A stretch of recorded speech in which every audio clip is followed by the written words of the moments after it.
All right, go ahead and roll for perception. I got a 13. Hey, that's pretty good. With that, you can tell there's some fantasy situations going on. You hear some adult language, and with that, you can tell this podcast probably isn't for kids. Hey, everybody. Welcome to the Dungeoncast. I'm Brian. And I'm Will. This is the podcast where we talk about everything Dungeons & Dragons, from maniacal mages to meticulous marksmen. And today, we're talking about rangers and their ranger danger. Prepare yourselves.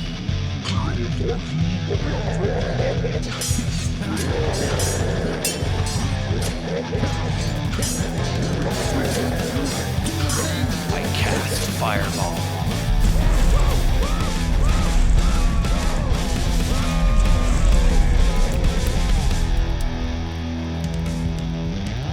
The Dungeoncast.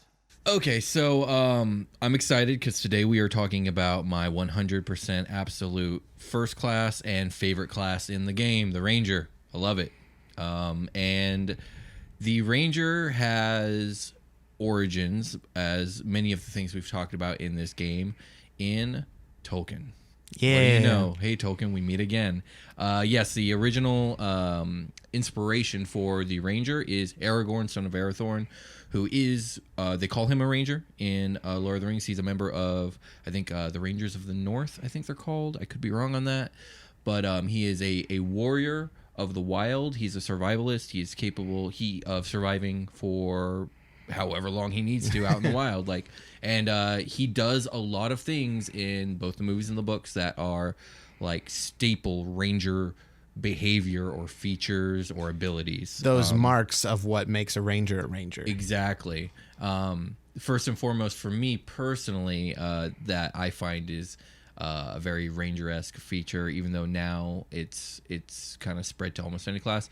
Dual wielding is, for me, it's always been a Ranger thing, and Aragorn, son of Arathorn, has 2 fucking longswords, and it's badass as shit. Dual wielding is super awesome. Yes, it is. It's very cool. And Aragorn, son of Arathorn, he does it very prominently in both the movies and the books. Hell yeah. But they also showcase the fact that he is a very excellent marksman. He's not as good as a Legolas, but he does use that bow, and he never misses. So, I can't think of many people better at things than Legolas. Yes, they really overblew just things that in the generally, movies. Yeah, not even specific things, just anything. That sparkle in his eye, looking that pretty. way he walks, his hair. Yeah, he's very magical. I'm actually not that big of a Legolas fan. Like, he's cool. Like, I don't not like him, but I'm not like Legolas. I'm an Orlando Bloom fan. Man is very pretty. Yes, he's a very beautiful man. My favorite character from Lord of the Rings is Aragorn. So, I mean, I've loved the Ranger for a very long time, and yeah, it shows. But that's another feature that the Ranger is kind of famous for, the ability to go back and forth between different weapon styles of mostly dual wielding and ranged weapons. So and you're going to be in all that good dexterity, right? Yes, that's something that kind of sets the Ranger apart from the fighter. Is the fighter a lot of times is going to be in heavy armor, though as we discussed, the fighter can do almost anything. Yeah, very versatile, especially in 5th edition, which is awesome. But traditionally, the fighter was always kind of a heavy armor, strength-based kind of warrior, and the Ranger definitely integrates dexterity and stealth and finesse and mobility. The Ranger is a skirmisher, and I think Aragorn shows a bit of that. They can get up in the business. Mm-hmm. They can do the damage. Aragorn also shows his ability to work with like herbs and plant life. That is really cool. Yeah. I like that about Rangers a lot. It is very the ability to like cure your poison oak rashes. Yeah, exactly. And when you eat like poison mushrooms, maybe they can save you from that too. They can save you from that too. And when Frodo gets stabbed in the shoulder with a Nazgul blade, he knows an herb that can help keep him alive a little longer. And they show that. They also show his ability to traverse wide areas of untamed land quickly. Like, that's another thing that Rangers are good at. So, like, yes, the Rangers are heavily based off Aragorn, and Aragorn is awesome, and I think I'll leave that there. There are other influences of the Ranger. Of course, Robin Hood is one of them. Right. Even though he is more of a rogue, but, with his archery and his merrymen living in the woods, there are, like, some inherently Ranger-esque things about Robin Hood. He's a versatile guy. He knows how to get around in town, out in the woods, all of it. Absolutely. What about you? What have you seen in pop culture that rings Ranger-esque to you? if anything. I like in Pokemon how they have like literal rangers, yeah. and I like they're Pokemon like Rangers. they've got rope on them and Pokeballs, and they're just cool. going out and they're handling business in the forest, Yeah. looking out for Pokemon. Like I just like how in tune with nature the ranger is supposed to be. Yes, and the ranger is supposed to be very in tune with nature and have an innate understanding of nature. Yeah, like they know, like they can gather everything that they need from their surroundings if they're out in the wild, and they just know, they've been trained, they know how to do that. Yeah, That's really cool. Absolutely. I would love to run a campaign or be in a campaign where everyone's a ranger, and you have like cool. you base it off of like the survival aspect of things. Like, no, I am keeping track of all your food and all your water, and like this is the heart of the campaign is you surviving out in the wild. That's cool. Like a survival. Like I like that. Like You guys just probably put 'em can. on a You got, like- crazy island. And Yeah, you got a they few shipwrecked. rangers and a couple other people maybe doing magic or healing or something Right, like that, or right. one fighter. I don't know, but mostly like a ranger heavy campaign where That'd it's be cool. built for rangers, maybe even by rangers. I like that. I think that's awesome. So the Ranger in 5th edition, though, I think is still as awesome, if not more awesome, than some previous editions. I think in this edition, it has been the source of a little bit of controversy. Definitely, I feel like the Ranger has had a harder time finding an identity in this edition than previous editions. Seen it firsthand. You've seen it firsthand, yeah, with our buddy Josh Freeland's Ranger, who is awesome, and I love Rosden, and I love you, actually- Josh Freeland. And we're running a custom built Ranger class that I built myself. But although I don't agree with some of the gripes about 5th edition Ranger being like grossly underpowered, the Ranger is underpowered when compared to other classes, and for some campaigns that's not a problem. For others, maybe it is. I think depends. I think the problem when it came to the development of the Ranger in this edition was they made the fighter really awesome, and that's I great. agree. I think that's fantastic. And the Ranger is kind of a fighter that less so specializes in fighting and more specializes in exploration and nature and all that. You curb the So- skill spike of the strength and stuff, and you put it into what you other say, like things, nature. except yeah. for one of the problems is the Ranger specializes in the exploration of of things that may never come up or come up rarely in a campaign. Yeah. Like if you're a Ranger and the campaign takes a turn for you going to, I don't know, you spend, months in like a major metropolitan area, you might never take advantage of like half of your shit as a Ranger. That could be literal months of your campaign in real life. Your 3-6 months. It could take forever before you ever get to use your ranger skills effectively. I mean, maybe your scouting abilities and your tracking abilities and things like that might come up in a town setting, but not anywhere to the level or like to the ideal I think they had in mind for the ranger. Right. Yeah, that's absolutely correct. Now, is that the fault of the developers? No, not really. Like, I mean, I think they've done such a good job with this edition that like they could afford maybe making a few mistakes here and there, but those mistakes were, I guess, made with the Ranger. One of the things we're going to do different in this episode compared to the other class breakdowns is we're not going to like really delve in depth with like all the different features in the player's handbook, because unlike any other class in this game, the Ranger is kind of up for contention right now with what is going to be what's the word I'm looking for? Official. And that's the Unearthed Arcana, right? They've come up with 2 Unearthed Arcanas of revised Rangers and an Unearthed Arcana for a Ranger that has no spells, like a spellless Ranger. Oh, cool. Okay. Which, Because Rangers typically get like ritual casting, right? No, they do not. Mine does in the one like Josh Freeland's has, but no, they don't. Yeah, let me They clarify. get My spells. experience with Rangers is strictly I am at a table in a game that With a very Will homebrewed DMs Ranger. that has a homebrewed Ranger. I've never read the Ranger stuff in the player's handbook, and until I mean I don't have Ranger on the brain a lot. I think of Josh Freeland when I think of Rangers and Rosden, and that's it. And he's super dope and awesome, and I love it. But I just don't think it is for me in game. But maybe with this Unearthed Arcana stuff, I'll change my Yeah, mind. and some of this Unearthed Arcana stuff is great. They're really trying. It shows that they care, and they're showing the Ranger some love, which I appreciate because the Ranger is my favorite class. But yes, the Ranger normally has spells.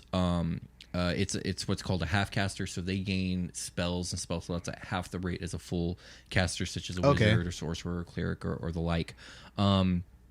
Now, me and Josh Freeland, who I've been playing D&D with now for almost 3 years. Mm-hmm. We both come from 4th edition as our like mainstay and introduction to the game, and in that game, Rangers do not have spells. Okay. And for me, coming into D&D for the first time, that seemed completely normal. Why? Because the ranger I knew and loved growing up was Aragorn, son of Arathorn, who knew no spells and was not a wizard. So for me, I didn't even know that class was missing something in that edition.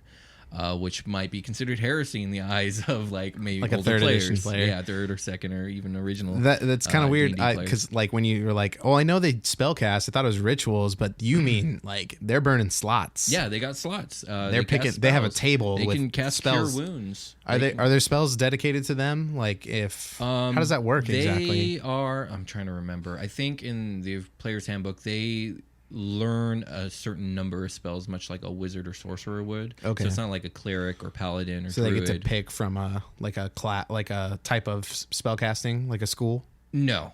Okay. No, not at all. They have a list. Like each class has a list of spells. There you go, yeah. But like the druid or the cleric or the paladin basically get access to their entire list at all times, but they can only prepare so many a day. That's right. Okay. Things like the ranger and the wizard and the sorcerer know a certain number of spells from the list. And then from that list of known spells can prepare X amount. So we really need that's to how do rangers a spell casting and magic, all things magic episode. I think, for me. Yeah, for you. Sure, not a problem. That shit confunds me. It just totally like goes above my head all the time. It can be a little confusing, especially to newer players, and especially for you. You've only ever played a fighter at this point, really. Yeah, so. and it's real fun. Yeah, fighters I are like awesome. stabbing. Yeah, stabbing is also fun. Just consistently stabbing. Yes, just stab them. Stabbing away. Yeah, that's all you do, really. What is a ranger? Well, what are we talking about with the Unearthed Arcana then? Like, okay, what are we? So like I was saying, like we're not going to get into the features in as much detail because it's basically the writing's on the wall. Like they will be coming out with at some point a different official ranger, which is going to be different from whatever's in the player's handbook. So when that comes out, we'll maybe do a redo of this one where we get into the nitty gritty of that would be cool. The new and official. Is there thing. a player's handbook 2 that's going to come out, or I like hope another so. edition Maybe. of it? They sure are releasing a lot of Unearthed Arcana of late, and I'm loving it. And I cannot wait for a lot of this stuff to be official, especially some of the fighter and the paladin and the warlock stuff. The warlock stuff looks awesome. It does. Yes, I fucking love the Hexblade, and they just released that shit. But Nick we are way off topic, so let's get back to the ranger. Right. So, what is a ranger? Like, what makes a ranger a ranger? What makes it different from a fighter?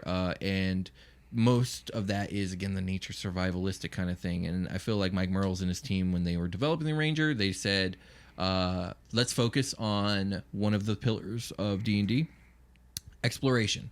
The ranger gets more exploration bullshit than any other class out there. And some of it's really cool. Some of it is what I consider useless, but maybe I'm totally wrong. I don't know. I think it depends on the campaign. Like the spirit of adventure can take many different forms, and just exploring sandbox style random wilderness, that sounds like a very challenging campaign to craft, but also a very rewarding one where you're kind of like Minecrafting through shit all the time. That would be awesome. But like you said, like that's not going to be your normal campaign. Like that's a specialized campaign. That's like a more standard campaign. It has like storyline and story arcs and villains and good guys and things of that nature.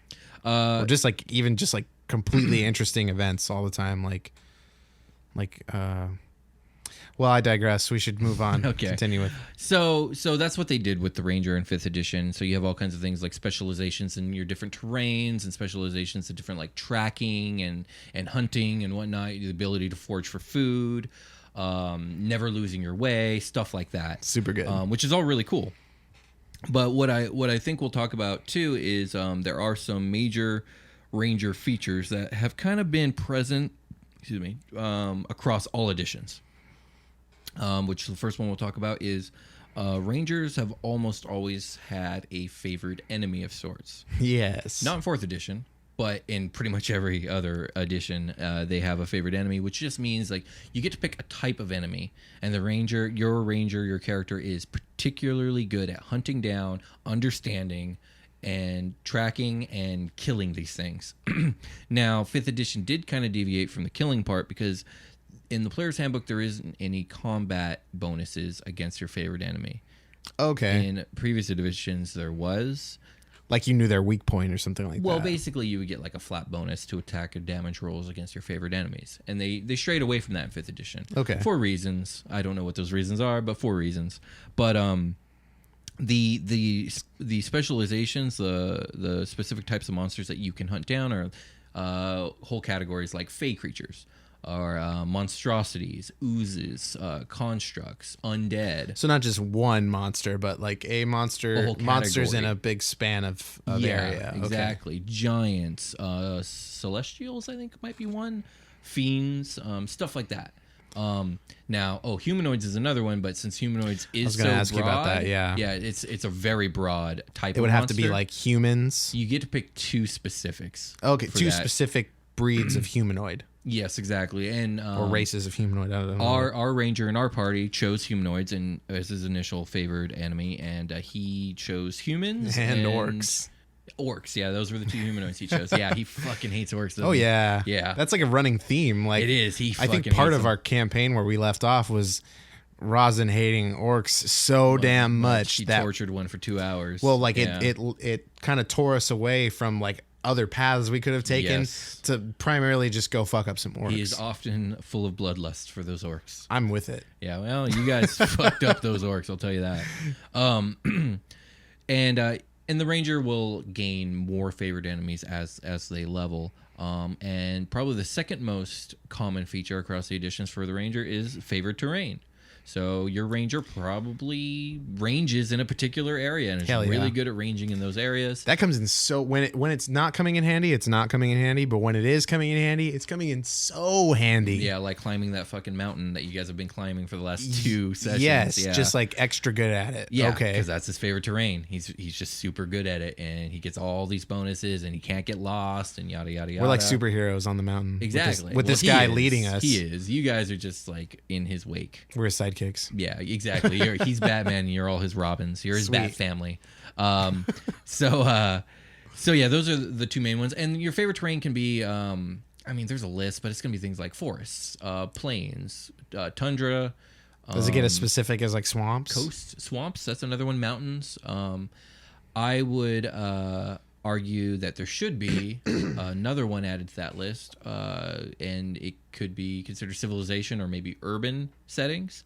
Because that would be really cool. You could have like a bounty hunter or ranger type character that presides mainly in huge metropolitan areas. They're like a detective. They're like they could be, and they like to free run across the tops of buildings. There's a lot to explore when it comes to these cities, like you said, on top of the roofs and through the sewer systems, and through the slums, and like there's just different ways to go through these shortcuts and cities. Alleyways and different cuts of town. Yeah, and in fantasy settings, some of these cities are huge, dude, like gigantic with millions of residents. Like you could live your whole life within the city and never see certain parts of it because it's so big, and you just would never go there as a normal citizen. But maybe there are like certain like urban rangers that like this is their environment. This is where they know how to survive. They know this map. That reminds me of Assassin's Creed a lot. Like not that I've played it, but yeah. Yeah, your character eventually like knows their way around their favorite areas so well that they can traverse anywhere within it. Right. And yeah, that's exactly how I would see an urban ranger. And in some previous editions, there were I think in 3.5 there was a prestige class, which is probably something you're not familiar with, but it was basically most classes go from 1 to 20. Prestige classes almost always went from like 1 to 5 or 1 to 10, or just like a little like sub specialization that you could like take levels in when you multi-class. And there was I believe it was either a prestige class or it might have been like a alternative specialization where you could run an urban ranger. And I think that's really fucking cool. That's sweet. Yeah, absolutely. So along with that, like we said, rangers do tend to get spells, and those spells are very nature-based. I think in original D&D, they could sample from the druid list of spells. Oh, hold on, dude. I cannot get into spells right now. I'm really tired from free running all these buildings. We should take a short rest. Okay, let's take a short rest. All right. All right.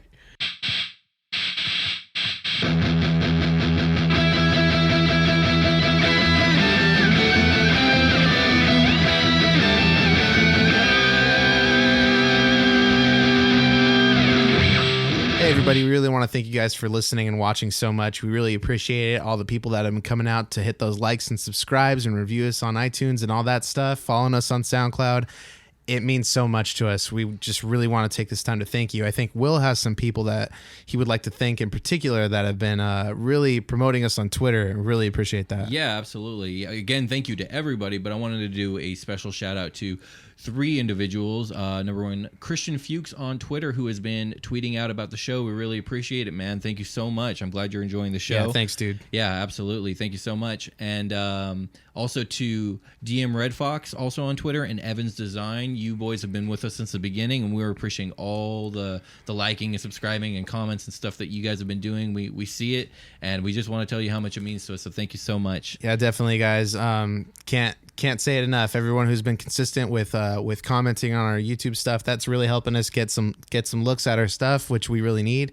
Want to shout out Sandy again. Thanks so much, man. He said he followed us with all of his accounts, and, nice. He's been pretty consistently commenting on our stuff. Yeah, I've seen it. It's cool stuff. Man, thanks a lot, dude. Yeah, absolutely. You're a good guy, Thank Sandy. You, man. Thank you. So if you would like to get a shout out from us on the Dungeoncast, all you have to do is one thing: just tweet out to your followers about the show, and to make sure that we see it, give it the hashtag Dungeoncast, and we'll make sure to shout out to you at the nearest recording that we'll be doing nearest to when you do that. But yeah, if you do that, we'd really appreciate it. It's gonna help us because word of mouth is the best and most efficient way for people to hear about our show. And so if you love the show, share it. Word of mouth, guys. That would really help us out. I have one more shout out actually that I almost forgot about. Okay. Sorry, it's a surprise one. But shout out to Jacob, who was our special guest on last week's episode, and shout out to all of his cousins, his little cousins, and his brother that are.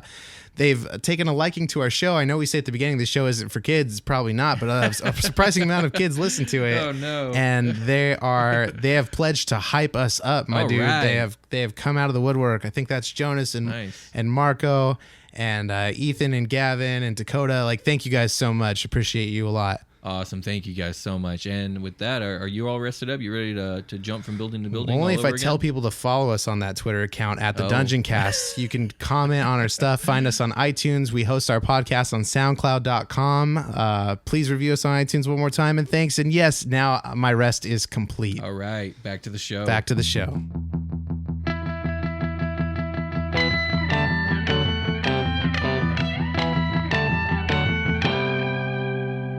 Well, that was certainly a good rest, but I really feel like it was more for my mind and not my body, so I can absorb this magic shit we're about to talk about. Yes. Okay. So Rangers are spellcasters, half spellcasters, as I think I said earlier in this episode, and I think originally they dabble. Yeah, they dabble. They know some stuff, but I think originally in Advanced Dungeons and Dragons, the Ranger was allowed to dip into the Druid spell list. And nowadays Rangers have their own spell list, and it's very reminiscent to the Druid. There's a lot of overlap there, but there's some specific stuff in there. A lot of it is tied to their ability to shoot arrows. Like there's like their marksmanship. Kinda. There's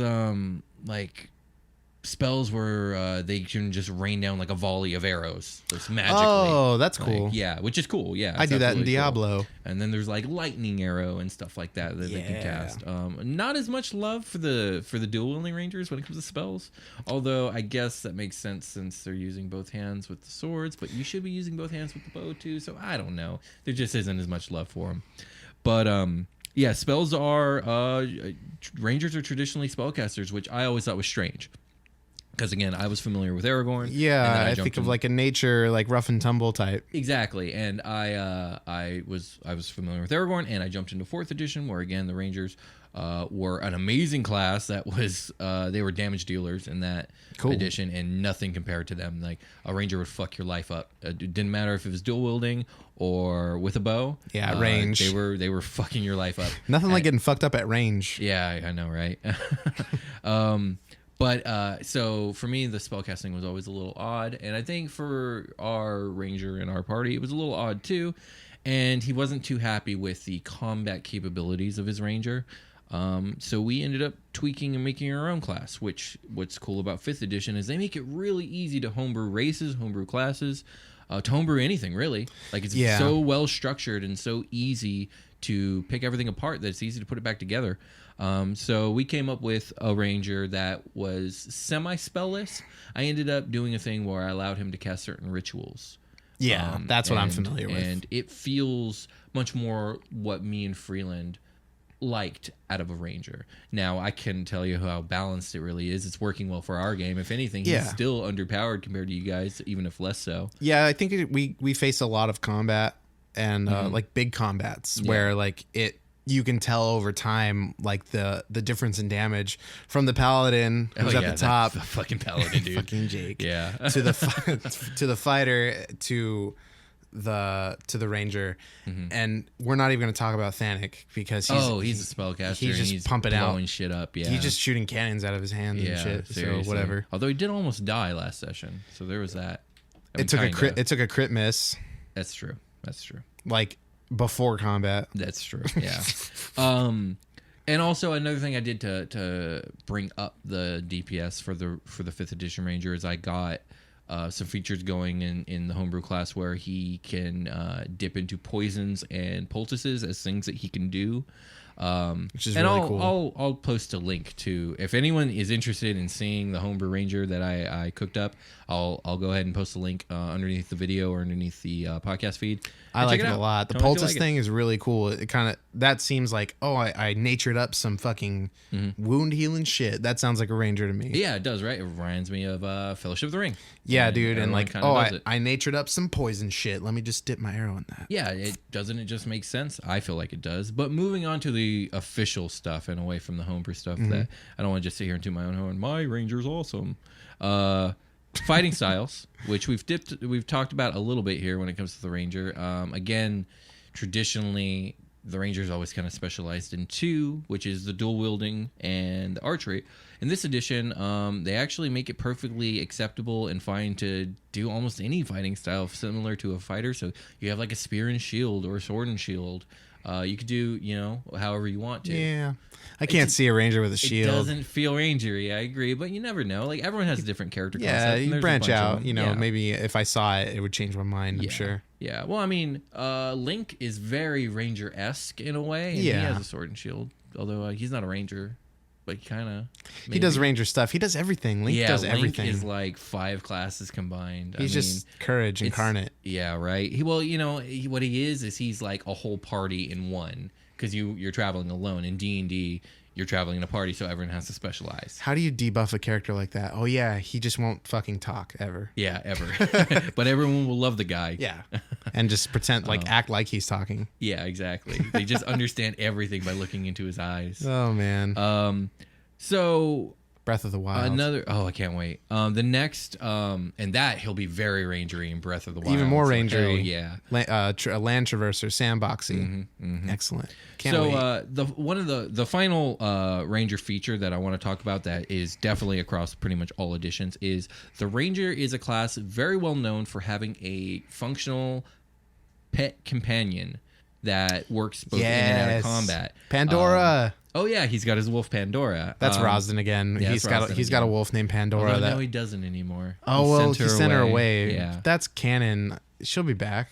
We'll see. Oh man, we'll see. Well, she's been super dope. She has fucked some shit up. But Rangers usually have pets that they either raised from a baby and just grew up with, or formed a bond with while they're in the wild. And they fight in tandem. They do everything in tandem, and they usually have some sort of magical bond, if you will. It's not really described how that works. It's there, and there it is. And traditionally, Rangers are going to have like a wolf pet, or maybe a panther pet, or maybe a bear pet. And I think in the Player's Handbook, it kind of gives you a specific challenge rating that your pet can have. And like you can attach things like your proficiency bonus to like different stats like AC and damage. I'm just attached to this fucking bear now.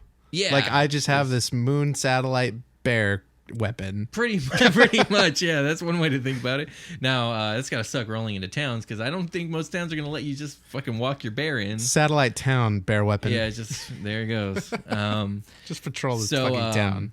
I've seen some cool things when it comes to ranger pets. I think my favorite is a concept that I actually had personally, where I had a gnome ranger who had a snow leopard as a pet, and I just thought it was really cool. That's I like snow leopards. Cool. Yeah, I thought it was really cool. There's a whole franchising thing or like a marketing, like toy making, money grabbing just thing D&D is missing out on. Well, I don't know if they're missing out on it. They make minis. They're just too fucking expensive, if you ask me. But I mean, there are ways to get cheaper minis. But like minis are, if you got the money to spend, good for you. Because I don't. But minis are awesome, and yes, they are knee deep in that. You have a line of toys called Ranger Danger, where you have Ranger Dan and his pet bear. Yeah. Totally could. And he shoots a bow. Fuck it. Now, like I said, the player's handbook has a challenge rating, and I think it has to be a beast. It can't be anything not a beast. Okay. When it comes to your beast companion, but reskinning's like a thing. Like a mammal beast. No. Their beast is a categorization of monsters in the monster manual. They're more mammalian typically. No, I mean you could have an ostrich, I suppose. Okay. Or a hawk or a raven or anything like that. Yeah, I forgot about birds. Yeah. I forgot all about that. Mm-hmm. There are lots of birds. Yeah, there are a lot of birds. Yes. And I think drakes might have opened up as a possibility. I was going to ask about that too. But those might technically be in the dragon category. So I don't know. I have to look at it. Yeah, my pet wyvern. No, God, no, definitely not. That's a monstrosity, I think. Maybe a dragon, probably a dragon. But no, hell no. So yeah, I had like the snow leopard idea, which would be maybe a reskin of the panther. Even though snow leopards are traditionally smaller than panthers, who cares? What are some pets that you think would be fucking cool as a ranger? Like what would be your go-to? A wyvern. Well, no, you can't have a wyvern. No, the bear, man. Oh, definitely a polar bear. Yeah, for me. Oh, polar bear. I would be like a tundra ranger that has a polar bear that like cool. comes down out of the Arctic. Like, what's up, like motherfuckers? That's really badass. He probably this ranger would fucking have a spear. Hell yeah! I can see it. Does he have a shield? Probably. There you go. I'm riding a polar bear. I've got a shield and a spear, and I'm awesome. Maybe I have multiple spears like on my polar bear, like down the side. Yeah, so javelins. Just keep chucking. Just keep chucking. Javelin? Is it javelin or javelin? Javelin? Javelin. How do you pronounce it? Moving on. Okay. So you said you were riding your polar bear. Now that's not really a rideable mount, but that does get into the fact that rangers can also have horses as a beast companion, and that is a rideable mount. And okay. Like and mechanically speaking. Mechanically speaking, and that's incredibly handy. And again, okay. What if I wanted to ride my polar bear? I would work it out with you as a dungeon master because it's fucking cool. Yeah, like because you could like my polar bear is tamed like or whatever. Yeah, I mean he's gonna let you. I mean if the game is allowing me to have a bear, I'm gonna have the bear I want. Yeah, absolutely. Why not? And I'm gonna say it's tame. My first ranger's pet was a bear. My first character I've built was a ranger, a half elf ranger, and he was pretty cool. I didn't know what I was doing back then, so he didn't have much of a personality. I was much more focused on like I wanted to kill shit. Yeah, it kind of goes that way a little bit. You kind of, I feel like as Rohan, I like developed character development with you and myself, like working together to make him the character he is now, which I feel has much more of a spirit and a soul and like a direction. Right, absolutely. I've had to make hard choices. Yeah, hard choices will develop character. Also, with my first character, it was in a group of a bunch of first-time players, including the dungeon master, who didn't have the experience that maybe it took to like for me to get you and your character to have that development. Yeah. Because when I began DMing, I was a pretty shitty DM. Well, you guys are younger, right? Yeah, I think we started when we were around 20. So. Not to say that if you're younger, you're not like. I mean, storytelling is an art, and it takes some practice to get good at it. Yeah, definitely. Yeah, and we didn't know what we were doing, but we were having a blast, and that's all that matters. Yeah. But yeah, we went on some crazy adventures, me and that bear, including a crazy adventure where we had just defeated a vampire lord, and as a new player doing silly things, I forced my bear to eat the vampire lord. Extra cool. Just to see what would happen, and my dungeon master was like, "Fuck it, we're just gonna." Slap the vampire lord template on your bear now. I'm like, oh shit, what does that do? And it did some fucking terrifying things. Like my bear gained like a terrifying gaze where it could like stare into your soul and like paralyze you. And I was like, oh my god, it could like disperse into bats and then fly and then merge itself into a bear. I'm picturing a bear, like a black bear with like the red eyes, like a Dracula, but the fangs out in the front of the snout are just a little longer. Yeah, and you're wearing a little cape. Just a little cape. Well, like the cape the size of the the guy who the vampire lord that was wearing it before. So it's way too small. It's way too small. I like it. No, this bear in fact was fully armored in dwarven chainmail. Actually, in the previous adventure, I gained that. That sounds and amazing. I think it had a daily like spell on it where I could make my bear grow one size larger than it was. Ooh. So by the end of this campaign, this bear was way outstripping my ranger in power, and I think I became its beast companion because it was quite terrifying. Like, if speaking in terms of reality, it's a fucking bear and should be more powerful than any human. But well, yeah, but this is D&D. Yes, I love D&D. The tables turned, and my vampire lord bear terrified my ranger, and unfortunately, we didn't have too many adventures after that, so I didn't really get to explore that avenue.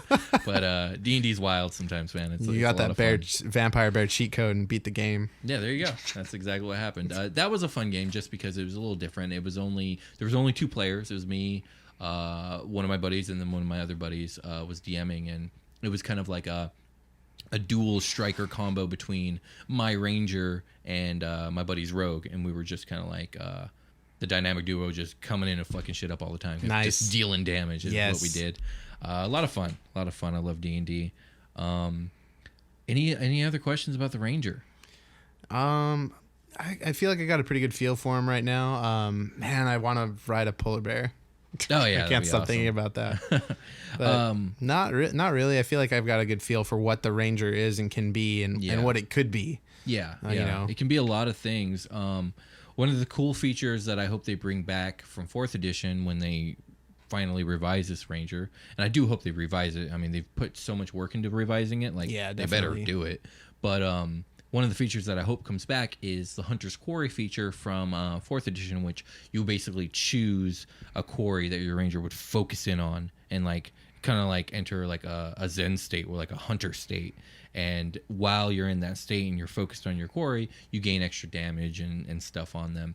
Now, I added that feature to my homebrew version of the ranger, but like, I'm going to be honest, once the revised version comes out, as long as it's solid, I'll probably force Freeland to jump to that, because I want to run as much official stuff as I can. Okay. I rather do that, but I more do my homebrewing and my reskinning as I find necessary. Because kind of fill in some of the holes that can be left, like some of the things that feel just a little lacking. Exactly, or just stuff that feels off. It's not quite what I'm going for or need, so that's what I'll do. Different vision. But the closer I can get to what is core and canon to the actual game, the better, because that stuff's been play tested. That stuff should be way more balanced than anything I could come up with. Balance is important, especially when you're building an encounter, or like, you know, just like keeping balance between players. Like, you don't know if somebody's going to be way ultra more powerful. Yeah, and like that's how randomly our paladin is. Yeah, and that's a risk, because like, let's say fast forward to when you guys are like above level 10. Right. Who knows? Maybe the homebrew that I made for our ranger it will be wildly unbalanced. Yeah. And will break, and we'll have to take another look at it.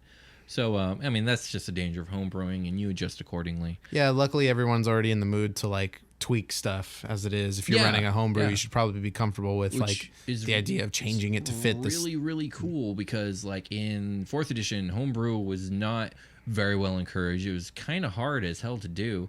I mean, everything was really, really organized and incredibly balanced and understandable in 4th edition, but like, I can't imagine going in and like trying to create a class. Like, it would be a nightmare in 4th edition. In 5th edition, not so much, which is nice. But yeah, I think that's it. That's all we got for the ranger. I cannot wait to revisit the ranger when something more revised comes out. But yeah, I love the ranger. I think one of the main things that I love about the ranger, and I've said this before on this podcast, is I am a sucker for characters that can do a little bit of everything. The jacks of all trades. Jacks of all trades. I love them. And the ranger kind of really fits that bill. The ranger is great at exploration and a proficient warrior and fighter and good at some sorts of healings and can do spell work of some sort. Like, they got a little bit of everything. They can stealth, they can sleight of hand, they have history, they have nature, they have medicine. Yeah. They've got it all. And they can do spell casting. They can do spell casting. But like, at the same time, the downfall is that especially with the Ranger more than any other Jack of all trades class in this game. Where's the one place you really excel? Yeah, it falls flat a little bit on all accounts. It can do a little bit of everything, but it's not very good at anything. Yeah, you don't specialize maybe in nature, but that's, like we said, not really the campaign most people, at least in my experience, are trying to run, where you're in like a sandbox survival environment. Yeah, exactly. It sounds fun. I would love to be a part of that in some way, but it's not something I see or hear about. Yeah. But that being said, I think the Ranger is awesome, and even with the small pitfalls of this edition's Ranger, I think it's a great class to run. I highly encourage it. Rangers are dope as fuck. Yeah, please tweet at us if you do know of a campaign setting that is like survival mode fit for a Ranger, really kind of, or like, do you know of a Ranger character? Maybe there's something we're missing. Let us know. Well, Dark Sun would be actually a good setting since it's all fucking desert. So like, that's cool. Favorite terrain's desert. Bam, you're good. But yeah, I think that's gonna be it for us. Cool. All right. Oh, did we want to talk about Volo's guide? Oh yeah, hell yeah, we do. We should have done this in the bump, but we're doing it now. We finally got our winner for Volo's guide. It's the original winner that we tweeted out saying that we're gonna call someone else because they didn't get back to us, but they did. So congratulations to Garrett from North Carolina. We got your Volo's guide right over here, and we're gonna sign it right after we're done recording here. We'll probably ship it out tomorrow or Tuesday, and yeah, man. And thanks, Garrett. We appreciate you subscribing on YouTube and leaving us a comment. Like, that really helps us out. So thanks a lot, guys. Definitely. Well, I guess we're going to call it a game right there, huh? I think so. All right. See you next week, everybody.